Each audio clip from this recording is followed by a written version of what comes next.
By far the best investment you can make is in yourself. If you invest in yourself, nobody can take it away from you. If I gave you a car and it'd be the only car you get in the rest of your life, you'd take care of it like you can't believe. Any scratch, you'd fix that moment, you'd read the owner's manual, you'd keep a garage and do all these things. And you get exactly one mind and one body in this world. And you can't start taking care of it when you're 50.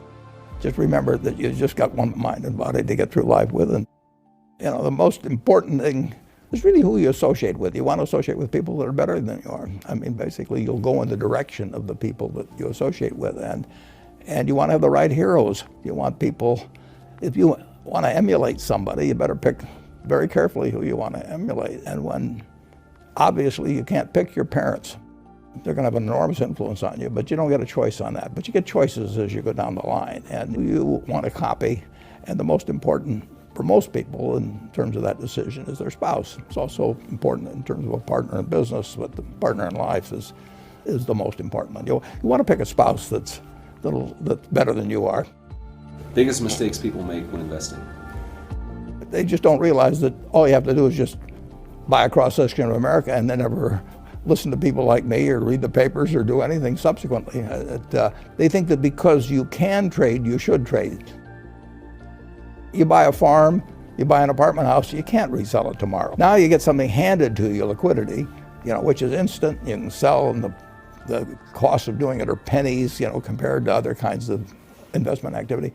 So because they can so easily move around, they do move around, and moving around is not smarter than investing. You have a pretty cool morning routine regarding what you have for breakfast and how prosperous you feel. What is that? I eat exactly what I like to eat. If somebody offered me a deal when I was 20 and said, you're going to live 1 year longer, instead of living to 88, you'll live to 89 or whatever it may be, if you eat nothing but broccoli and Brussels sprouts and onions and all these things. I just said, I'll take the last year off. It probably won't be that good anyway.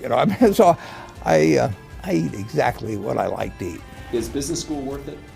Depends on the person.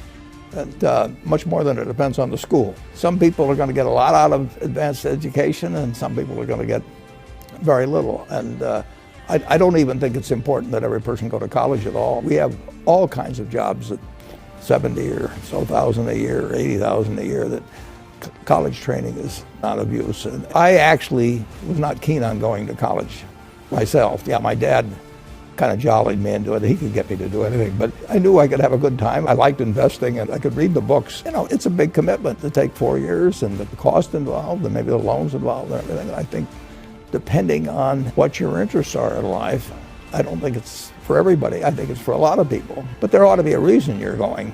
And I didn't really see much reason. If you get to be 65 or 70 and later, and the people that you want to have love you actually do love you, you're a success. I've never seen anybody that reaches that age. I mean, I'm not talking about somebody that's in extreme poverty or pain or something, but I've never seen anybody that, if they have a lot of people that love them, that is other than happy. And I've seen some very, very wealthy people that they give testimonial dinners to and name schools after and everything. Nobody loves them.